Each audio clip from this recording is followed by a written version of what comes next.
নিতাই গৌর সীতানাথ প্রেমানন্দে একবার হরি হরি বল। নিতাই গৌর সীতানাথ প্রেমানন্দে একবার হরি হরি বল। নিতাই গৌর সীতানাথ প্রেমানন্দে একবার হরি হরি। সমবেত ভক্তবৃন্দের চরণে আমার কোটি কোটি দণ্ডবত প্রণাম। বড় পুণ্যতিথি একাদশী তিথি।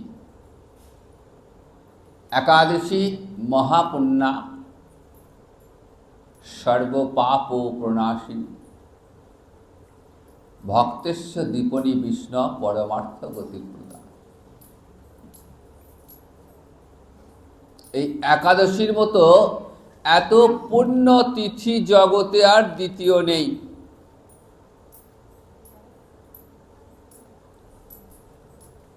এই তিথির আর এক নাম হরিবাসর তিথি। হরিবাসর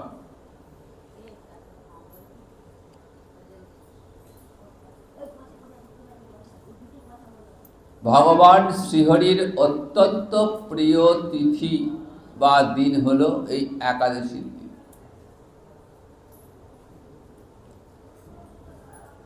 একাদশী তিথিটি উপস্থিত হলে ভগবান ভক্তের কাছাকাছি আসেন। এটি ভক্ত এবং ভগবানের মিলনের তিথি। আবার মাধব তিথিও বলা হয়। সর্বপাপ প্রণাশিনী, সমস্ত পাপ ধ্বংস করে দেয়। একাদশী ব্রত করলে কি হয়? সমস্ত পাপ ধ্বংস হয়ে যায়। দেহে মনে আমরা জেনে না জেনে যত প্রকার পাপ হয়ে থাকে, এই একটি মাত্র ব্রতের দ্বারা সেই পাপ খণ্ডন হয়ে যায়।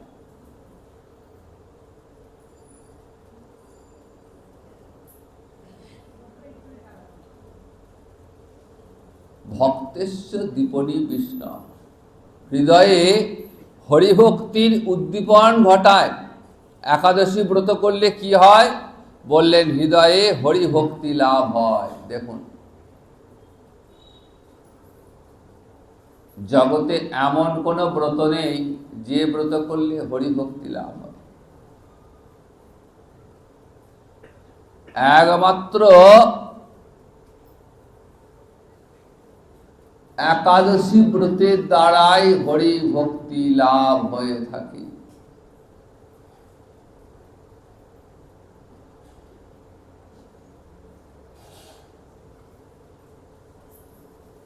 পরমার্থ গতি প্রদান, পরম গতি দান করে।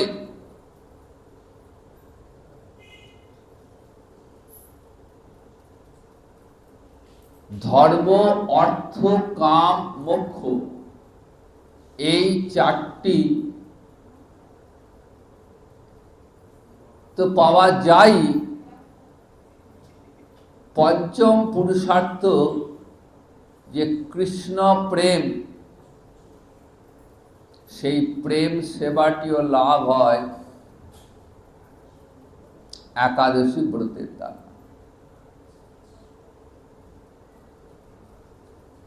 তাই একাদশী মহাপুণ্যা সর্বপাপ প্রণাশিনী ভক্তেশ্ব দীপনী বিষ্ণু পরমার্থ গতিপ্রদা।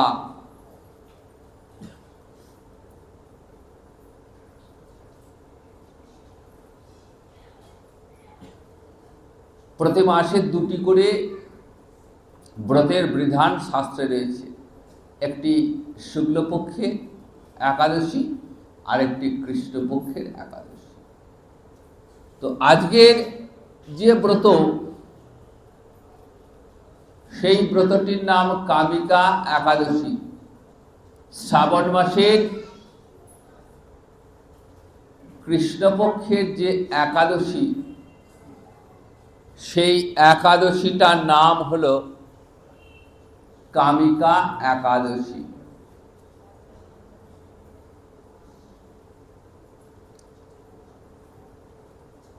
সনাতন গোস্বাইপাদ শাস্ত্রের প্রমাণ দিয়ে উল্লেখ করলেন যে একাদশী একটি নিত্যব্রত।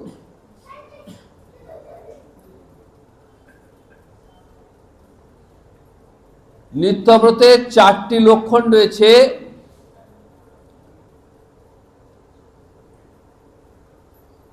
যে লক্ষণগুলি দেখলে বোঝা যায় যে এটা নিত্যব্রত। প্রথম লক্ষণটি কি না, একাদশী ব্রত করলে ভগবান শ্রীহরি প্রীত হন, সন্তুষ্ট। যে ব্রত করলে ভগবান শ্রীহরি প্রীত হন, সন্তুষ্ট হন, সেই ব্রতটি হলো নিত্যব্রত। সনাতন গোস্বাইপাদ শাস্ত্রের প্রমাণ দিয়ে বললেন, একাদশী নাম ব্রতম সর্বকাম ফলপ্রদম। এই একাদশী ব্রতটা সমস্ত কাম্য ফল প্রদান করতে পারে। কাম্য ফল কি? বিষয়ভোগী জীবের বহু কামনা বাসনা থাকে বলে একাদশী সেই কামনা পূর্ণ করতে পারে।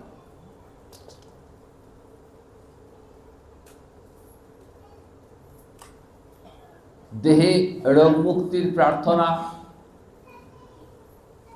জানিয়ে একাদশী ব্রতে, একাদশীর কাছে জানিয়ে যদি ব্রত পালন করা হয়, দেহের রোগ মুক্তি ঘটে যাবে।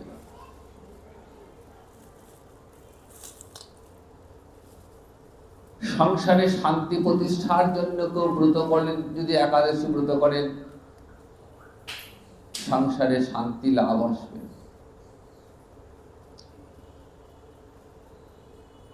আবার যদি কেউ বিষয় ঐশ্বর্য প্রার্থনা করেন, একাদশী সেটিও দান করবে সাধককে। এমনকি যদি কেউ সন্তান কামনা করে, পুত্র সন্তান কামনা করে একাদশী ব্রত পালন করেন, সেই বাঞ্ছাটিও পূর্ণ হবে। এটা গেল সকাম। এই সকাম একাদশীর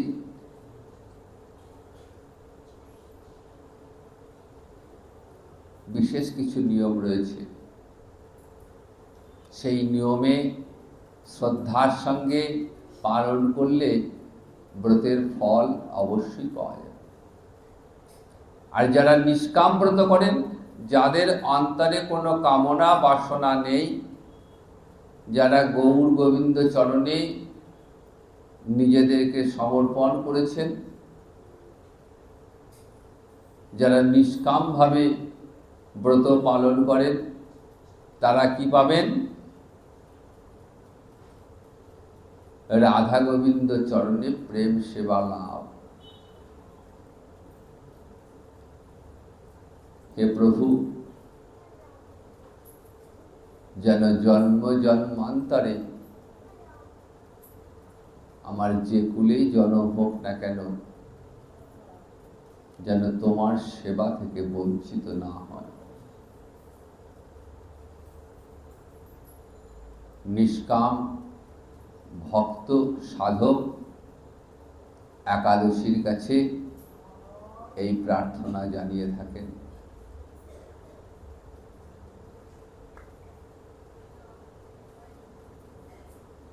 প্রতি মাসে 2টি করে একাদশী, 12 মাসে 24টা একাদশী।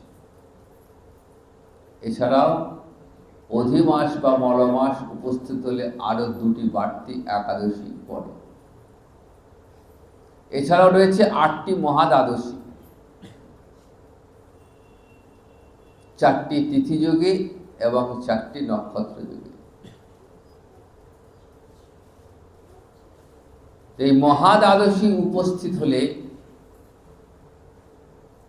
একাদশী ব্রত পরিত্যাগ করে মহাদ্বাদশী ব্রত পালন করতে হবে, শাস্ত্রের বিধান।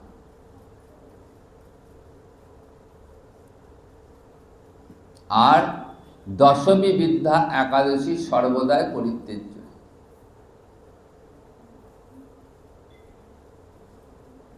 একাদশীর আগের দিন দশমীতে যদি অরুণোদয়ে সূর্য স্পর্শ, দশমী স্পর্শ থাকে,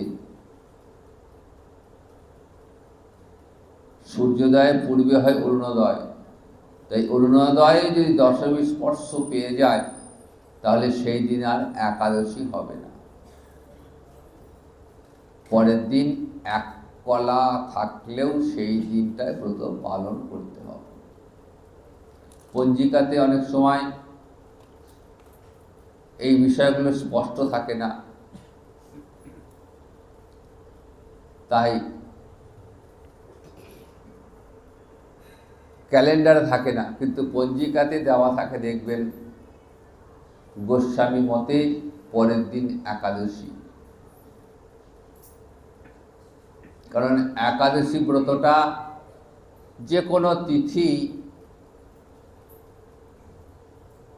সূর্যোদয়ের সঙ্গে সম্পর্কিত, তাই স্থান অনুসারে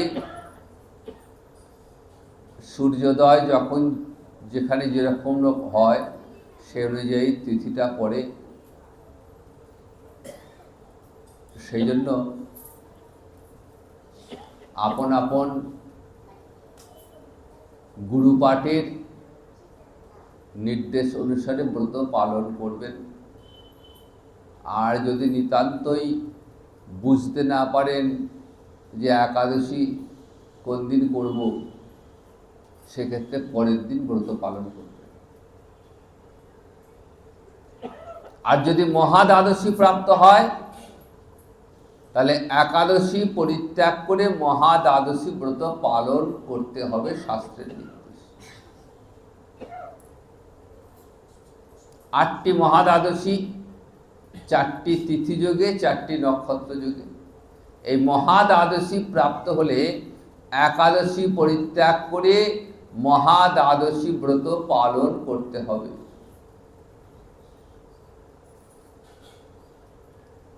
তৃতীয় লক্ষণ কি?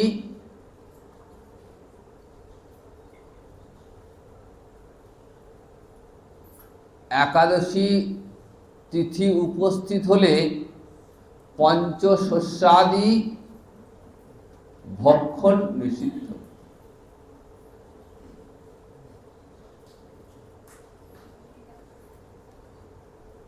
পঞ্চশস্যের মধ্যে কি কি পড়ে?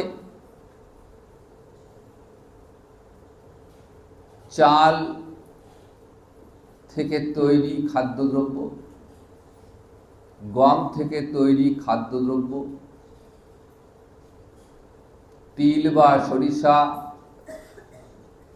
থেকে তৈরি তেল, যে কোনো প্রকার ডাল, যব, ভুট্টা, এই খাদ্যশস্যগুলি বর্জনীয়। একাদশীর দিনে এই পঞ্চশস্য ভক্ষণ করলে কি হয়?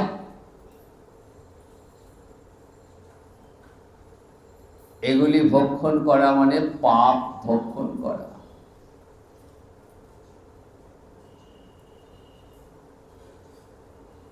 কারণ পাপ এই দিন একাদশীর মধ্যে প্রবেশ করে।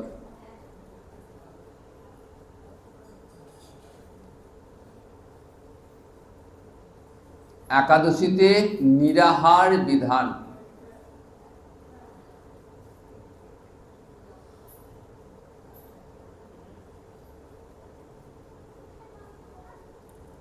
কিন্তু উপবাসে অসমর্থ হলে অনুকল্প গ্রহণ করা যাবে। ফলমূল আদি দুগ্ধ ইত্যাদি গ্রহণ করে ব্রত পালন করার নির্দেশ শাস্ত্রে রয়েছে।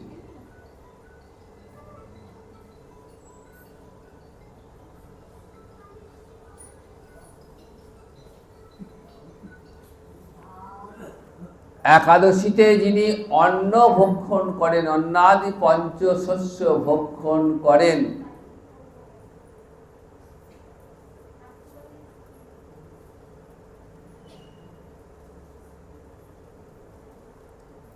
তার পূর্বপুরুষগণ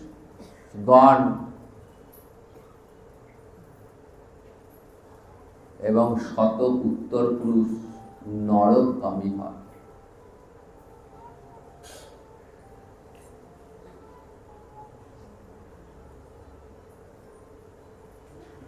যিনি একাদশী ব্রত লঙ্ঘন করে অন্য ব্রত পালন করেন,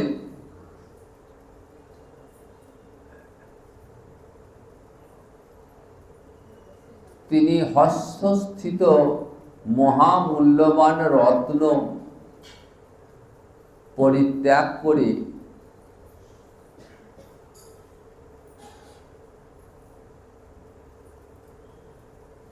মাটির ঢেলা কুড়িয়ে নেওয়ার সমান হয় সেটি।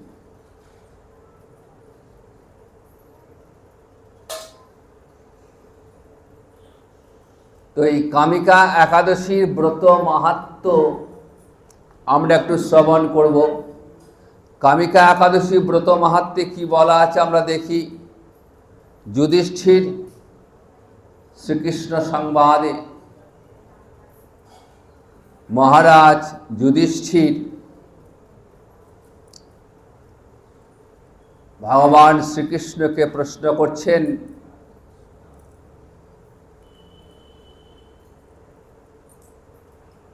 যে হে কেশব,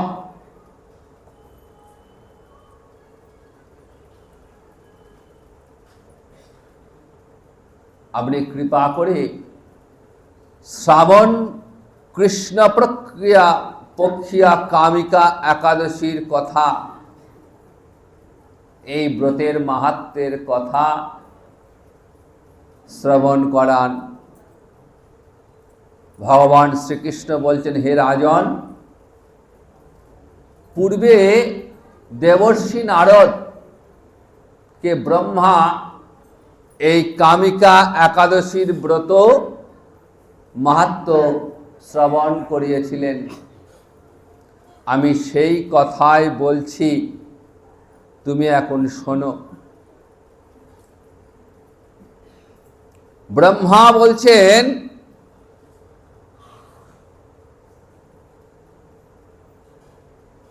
যে মহা পুণ্যদায়িনী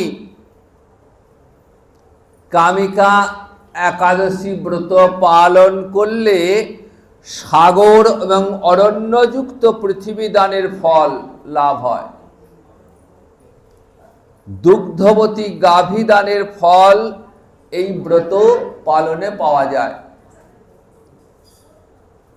যারা পাপ পূর্ণ সাগরে নিমগ্ন, এই ব্রতের প্রভাবে তারা সেই পাপ থেকে উদ্ধার পায়। এইরকম পবিত্র পাপনাশক শ্রেষ্ঠ ব্রত জগতে আর কেউ নেই। স্বয়ং ভগবান শ্রীকৃষ্ণ এই ব্রতের মাহাত্ম্য কীর্তন করেছেন।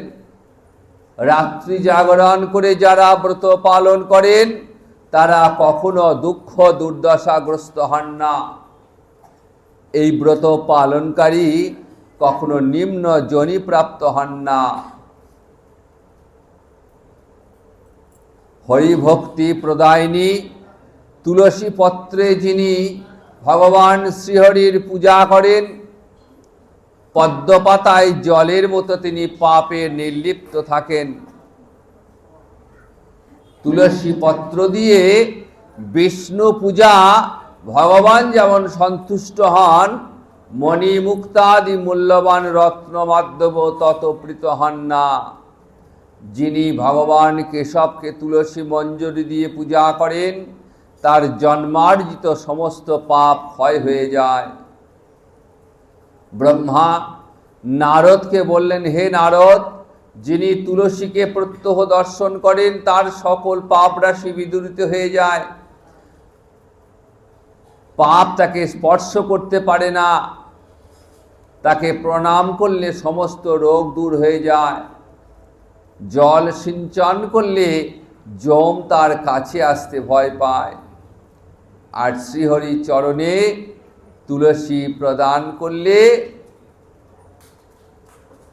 হরি ভক্তি লাভ হয়। যে ব্যক্তি হরিবাসরে ভগবানের সামনে দীপদান করেন, চিত্রগুপ্ত তার পুণ্যের সংখ্যা হিসাব করতে পারেন না, তার পিতৃপুরুষেরা পরম তৃপ্তি লাভ করেন। ভগবান বলছেন, হে রাজন, আমি আপনার কাছে সর্বপাপ হারিণী কামিকা একাদশীর মাহাত্ম্য বর্ণনা করলাম। অতএব যিনি ব্রহ্ম হত্যা, ভ্রূণ হত্যা, পাপ বিনাশিনী মহাপুণ্য ফলদায়ী ব্রত পালন করবেন, এই মাহাত্ম্য শ্রদ্ধা সহকারে পাঠ করবেন অথবা শ্রবণ করবেন, তিনি সমস্ত পাপ থেকে মুক্ত হয়ে বিষ্ণুকে গমন করবেন। সুতরাং একাদশী ব্রত পালন করলে যে শুধু নিজের সদ্গতি হয় তা নয়, একাদশী ব্রত পালনকারী ব্যক্তির পিতা মাতা নিজ কর্মদেশেও যদি নরকগামী হন, তবে সেই পুত্র পিতা মাতাকে নরক থেকে উদ্ধার করেন। একাদশীতে অন্ন ভোজন করলে যেমন নরকবাসী হবে, তেমনি অন্যকে অন্ন ভোজন করালেও নরকবাসী হবে। কাজী একাদশী ব্রত পালন আমাদের সকলের কর্তব্য।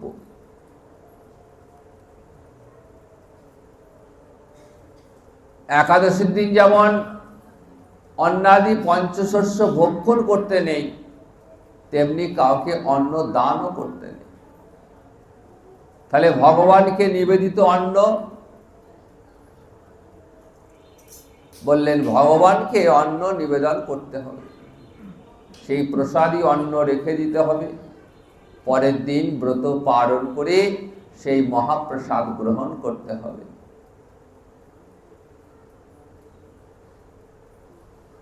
শ্রীমান মহাপ্রভু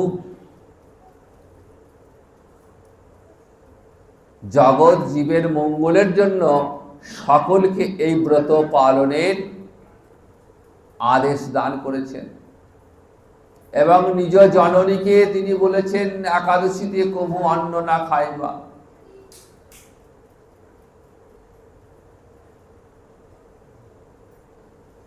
তাহলে একাদশী ব্রত কি সবাই করতে পারেন?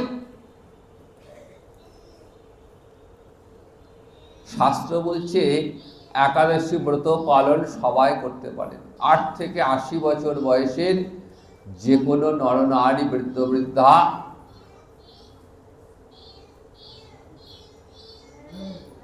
সকলে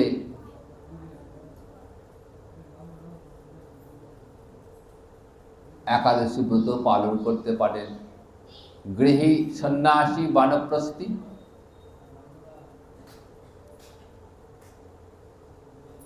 সকলে এই ব্রত পালন করবেন। সধবা, বিধবা, বিবাহিতা, অবিবাহিতা সকলের জন্য ব্রত।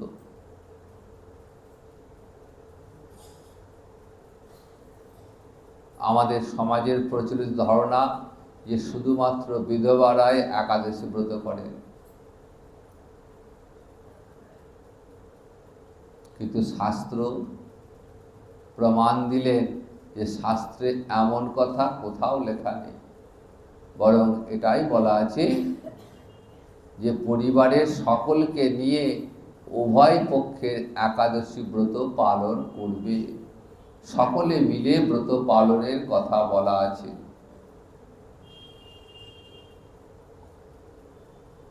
তো ব্রত পালনটাই বড় কথা নয়,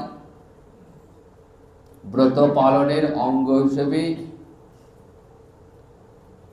হরিনাম সংকীর্তন এটি ব্রতের অঙ্গ। যেহেতু হরিবাসর তিথি, যেহেতু মাধব তিথি, আর যেখানে হরিকথা হয়, হরিনাম হয়, সেখানে স্বয়ং ভগবান শ্রীহরি নিজে উপস্থিত থাকেন। তাই ব্রতের অঙ্গ হিসেবে হরিনাম সংকীর্তন তথা হরিবাসর সংকীর্তন অবশ্যই কর্তব্য। আমার মহাপ্রভুদের এই হরিবাসরে তিথি উপস্থিত হলে ভক্তবৃন্দকে সঙ্গে নিয়ে হরিনাম সংকীর্তনে মেতে থাকতেন। রাত্রি জাগরণ পূর্বক হরিনাম,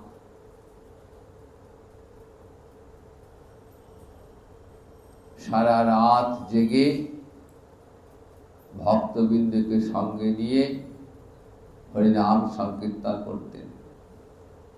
কারণ এই হরিনাম কলিযুগের যুগ ধর্ম। মহাপ্রভু নিজ হাতে জগৎকে এই হরিনাম দিয়েছেন।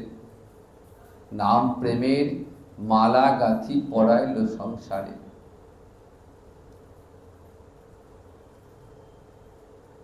কলিযুগে একমাত্র হরিনাম জেগে আছে।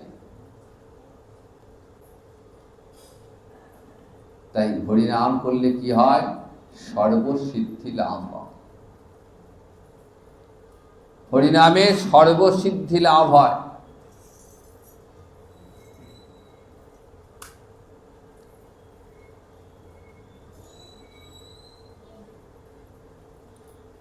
কলিহত জীবের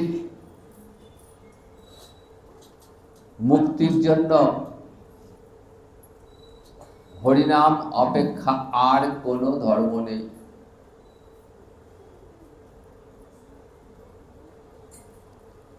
শাস্ত্রে হরিনামকে বলা হয়েছে চিন্তামণি।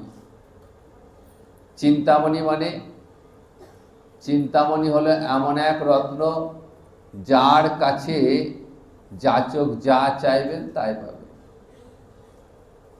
তো শাস্ত্রে হরিনামকে বলা হয়েছে চিন্তামণি। হরিনামের কাছে যাচক যা প্রার্থনা করবেন তাই পাবেন। নামের কেমন মহিমা দেখুন। নামের প্রতি বিশ্বাস রাখলে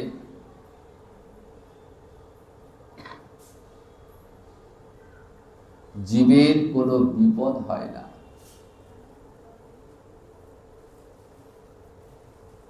এক গোয়ালিনী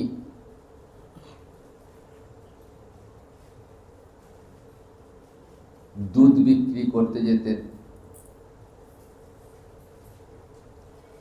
নদী পেরিয়ে এক গ্রামে। তো সেই গ্রামে এক জ্ঞানী পণ্ডিত ছিলেন।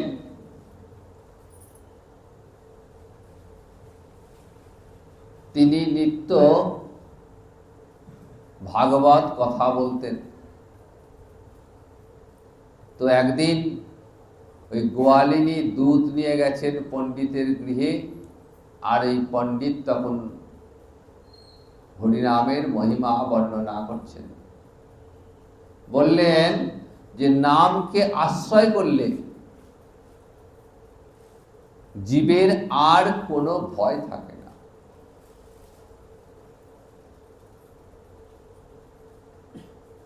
নামকে আশ্রয় করলে জীব এই ভবসাগর অনায়াসে পার হয়ে যায়।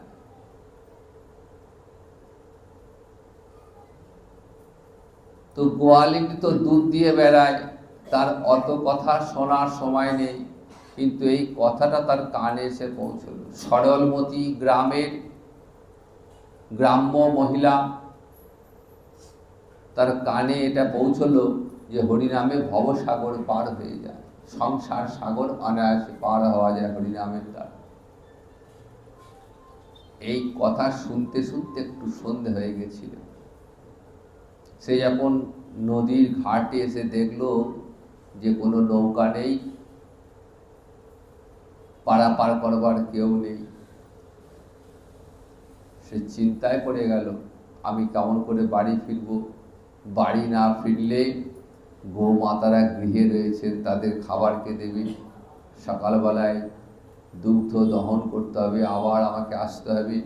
তাহলে আমি এখন কি করব? চিন্তা করতে করতে তার হঠাৎ মনে হলো যে পণ্ডিত মশাই তো বললেন যে হরিনামে নাকি ভবসাগর পার হয়, তাহলে হরিনাম করলে ভবসাগর পার হয়, আর এই সামান্য নদীটা হরিনামে পার হবে না। ওই গোয়ালিনী চিন্তা করা মাত্রই হরিনামকে সঙ্গে নিয়ে হরিনাম করতে করতে জলে নেমে পড়লেন। হরে কৃষ্ণ কৃষ্ণ কৃষ্ণ হরে হরে, হরে রাম রাম রাম হরে হরে।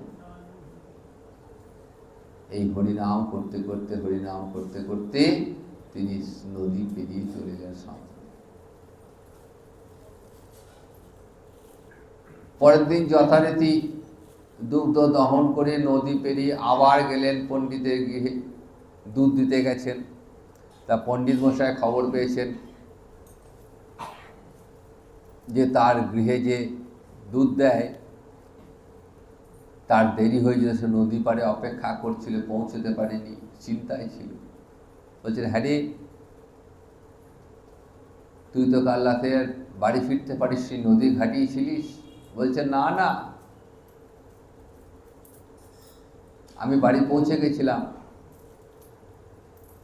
বলছে, নদীতে তো নৌকা ছিল না, কেমন করে গেলি? গোয়ালিনী বলছেন, আমি যেতে পারতাম না, কিন্তু আপনার মুখে শ্রবণ করলাম, আপনি বললেন যে হরিনামে ভবসাগর পার হয়ে যায়, তো আমার মনে হলো যে হরিনামে যদি ভবসাগর, এই সংসার সাগর পার হওয়া যায়, তাহলে সামান্য একটা নদী পেরোনো যাবে না। তাই আমি ওই হরিনামকে সার করতে করতে আমি যে কখন কোন নদীর এপারে চলে এসেছি আমি নিজেই বুঝতে পারলাম না। পণ্ডিত অবাক হয়ে গেলেন। বলছে, তুই একটা সামান্য গোয়ালিনী, তুই আমার আর চক্ষু খুলে দিলি। আমি তো শাস্ত্রের কথা বলেছি, শাস্ত্রে যা বলা আছে আমি তাই বলি, কিন্তু সত্যি আমিও কখনো বিশ্বাস করতে পারিনি যে হরিনামে ভবসাগর পার হয়ে যায়। তুই আজ আমায় শিক্ষা দিলি যে ভক্তি সব থেকে বড়, ভক্তির উপরে আর কিছু নেই। ওই গোয়ালিনী সরল মতি, তার দেহে তার মনে কোনো পাপ নেই, সে সরল মনে হরিনামকে গ্রহণ করেছিল, তাই অনায়াসে সংসার সাগর পার হয়ে গেল। তাই হরিনাম ঘরে বসে হাততালি দিয়ে হরিনাম করুন, কলিজীবের মহামন্ত্র। এই হরিনাম করলে সমস্ত সিদ্ধি, সর্বসিদ্ধি লাভ হবে। তাই পুণ্য একাদশী তিথি আজকে হরিনাম সংকীর্তন এবং হরিবাসর বিধান। তো আমাদের প্রভুর আরতির পর সেই হরিবাসর কীর্তন হবে। তো আজ আর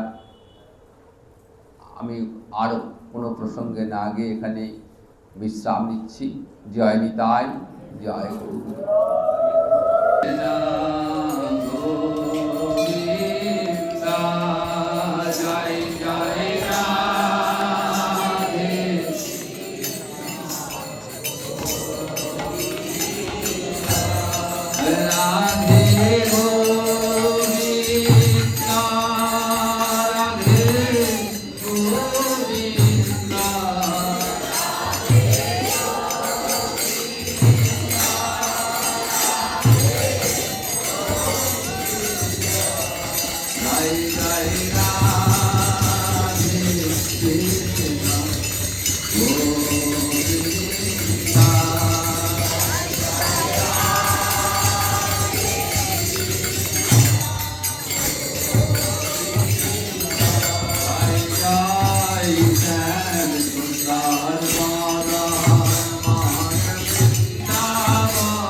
উন্নতি